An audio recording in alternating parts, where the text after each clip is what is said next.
Welcome back. In a gratuitous display of paternalism, the US has decided to stand in judgment of certain issues that are animating India's internal politics. It began a few days back with India notifying the Citizenship Amendment Act of 2019. Almost immediately after the CA was notified, the US State Department preachily reminded the Indian government that, and I quote, "Respect for religious freedom and equal treatment under the law for all communities are fundamental democratic principles," unquote. The advice was ironic, as the US itself had operationalized versions of the CA on its soil earlier. And thankfully, the Indian government had the nous to say so, as also the gumption to tell the US where to get off.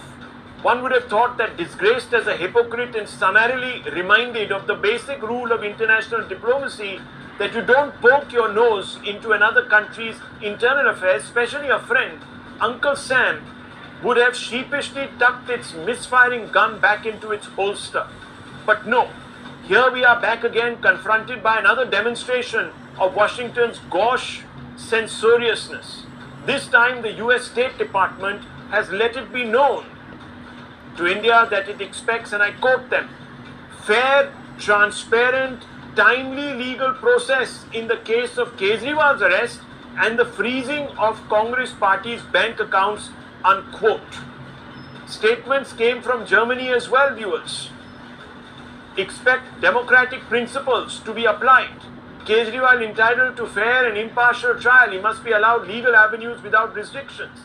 Presumption of innocence central to the rule of law. I've already told you what the United States spokesperson has said, viewers.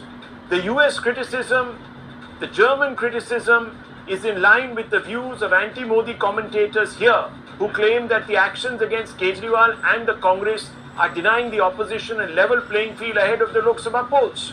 By roundaboutly echoing this view, it's almost as if the pontiffs of the Potomac in Washington have bought into the propaganda that India has turned into a banana republic with a dysfunctional legal framework.